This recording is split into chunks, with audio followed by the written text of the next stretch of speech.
Today marks 1652nd day of daily lessons, day reflections.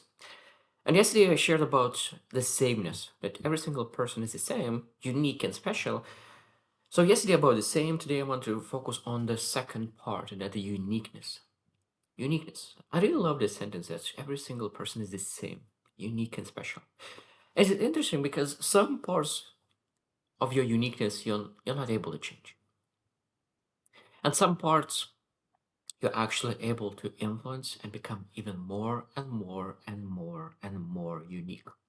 And yesterday I shared that when I think about the same and uniqueness, I think that 99% of things in life is the same.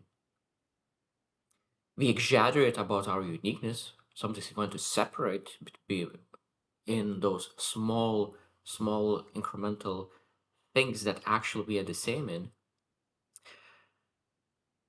But today I really focus on uniqueness. Uniqueness, and I will share 7 things that I think that is extremely unique. And again, some are things that you not able to change that are unique, and some things are that you're able to put yourself in a position to become more and more unique. And sometimes people are afraid of, because people have a tendency to exclude people that are actually a little bit more unique. I don't say different because I think sometimes people separate them from different things, but I think that rather than saying that you are different, maybe say that you are unique. Unique, and I like that. I want to learn more about this uniqueness. There's a bit of things that, okay, I like your uniqueness, not your difference. I like your uniqueness. So, number one is your specific combination of experiences is unrepeatable. So, then when we look into, and I really loved it as well, like example of kids in a family, so that all like those 3 kids are in the same family, they grew up in the same household, even though that they are in the same household, but their experiences are totally different. One is the first one, second is the middle, and the third one is the last one, the younger one. And how they interact with the family is different. How extended family interact with them is different. What kind of financial situation when they born are different.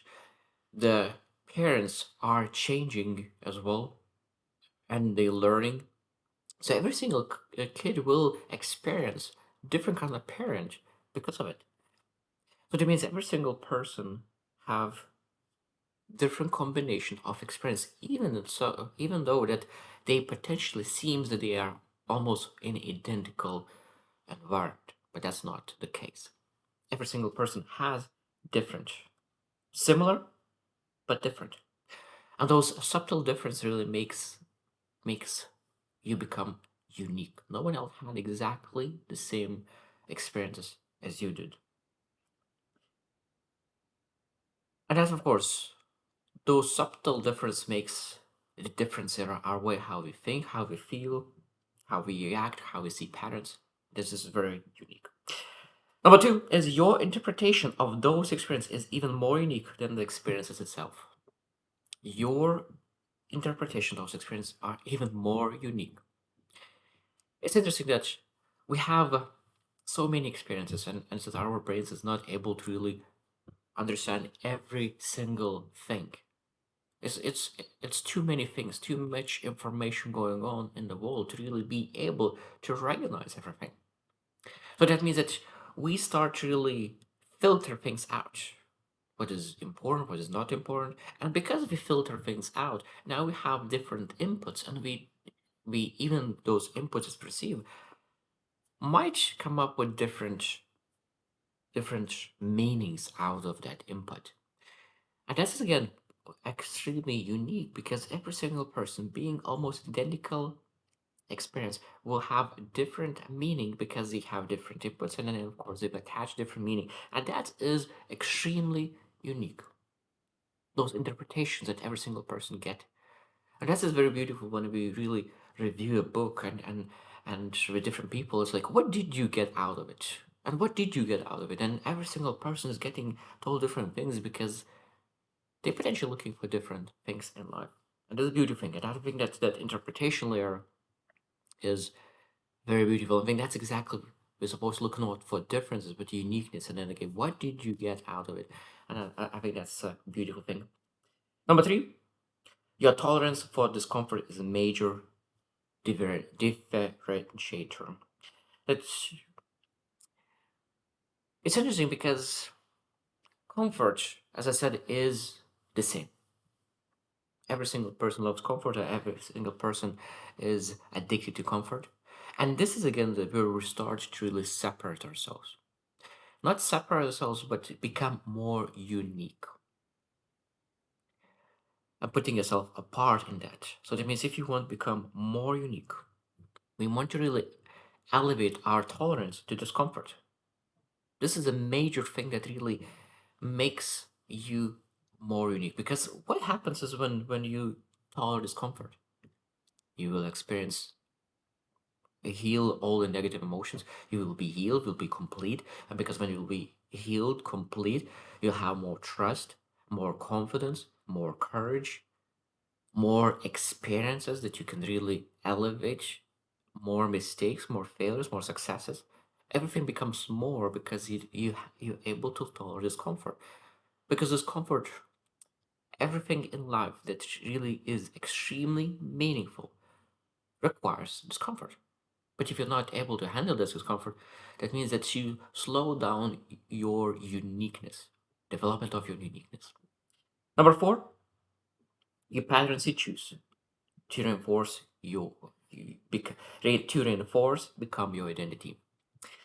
That means that every single person, again, this is one of the things that about uniqueness is that your choices will make you same, more the same, or more unique. Because every single person will choose patterns. Some patterns will be based on a culture that every single person is doing that, so I will do as well.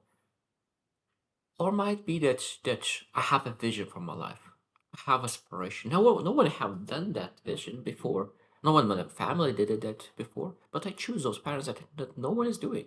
Maybe some people will not understand my actions. Maybe they will not understand my patterns. But it's meaningful for me. And again, the choice to live the patterns that maybe even no one is doing is, again, showing that you're willing to build identity based on imagination, not based on the culture.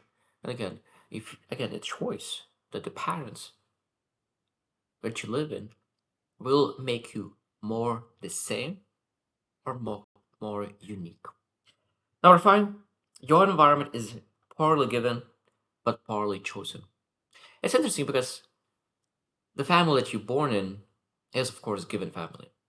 But at some point in your life, you're able to really choose your family as chosen family. That means chosen family could be your friends, your mentors, your guides, your closest people who are actually is with you for you. Because you understand that some people could be with you, but they are not for you. And I have experienced that when you have people in your life and you know that they are unkindly selfish, even though they look kind.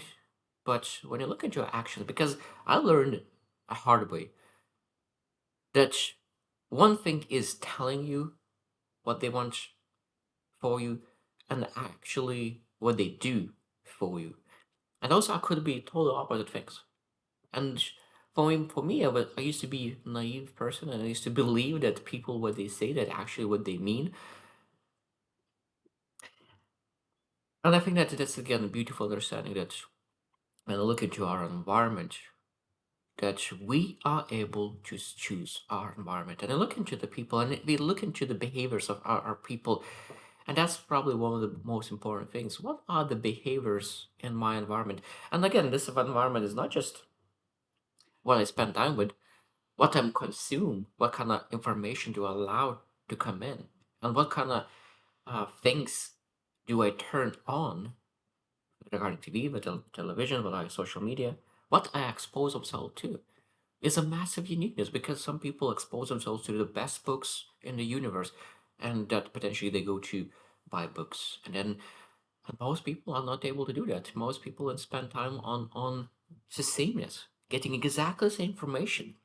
And now you're able to really look at like, what information is is not received by majority of people. How I could become more unique by exposing myself to information that most people don't expose themselves to, and that's how you become more unique. Number six, your level of self-awareness changes how much of the default script you override. I think the one love sentence that we're supposed to live our life by design, not by default. There are so many things are default. Our emotional default, potentially what kind of emotion you go back to. Your thoughts default, what kind of thoughts you go back to by default. Your skills default, or under pressure, what kind of levels do you go back to? What kind of habits do you go back to by default when you crumble under pressure? And I think that when you're really self-aware and you know exactly what's going on and what is your defaults in every aspect of your life, at that moment you say that I want to change that. I want to improve that. Because of course self-awareness is not saves everything, because when you're self-aware and you have the clarity, you still need to act on it. But self-awareness is the key. Clarity is the key to really make things happen. And last one, number seven, the standards you actually live by. Not claim, define your uniqueness. The standards you actually live by.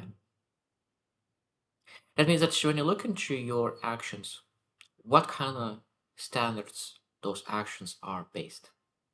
Because I think that there's always two standards. There's a high standard, how you perform and you feel the best of the best, and how you perform at your baseline, the lowest of the lowest. It's an interesting thing that sometimes a lot of people have very high standards, but those people sometimes has a very lowest baseline.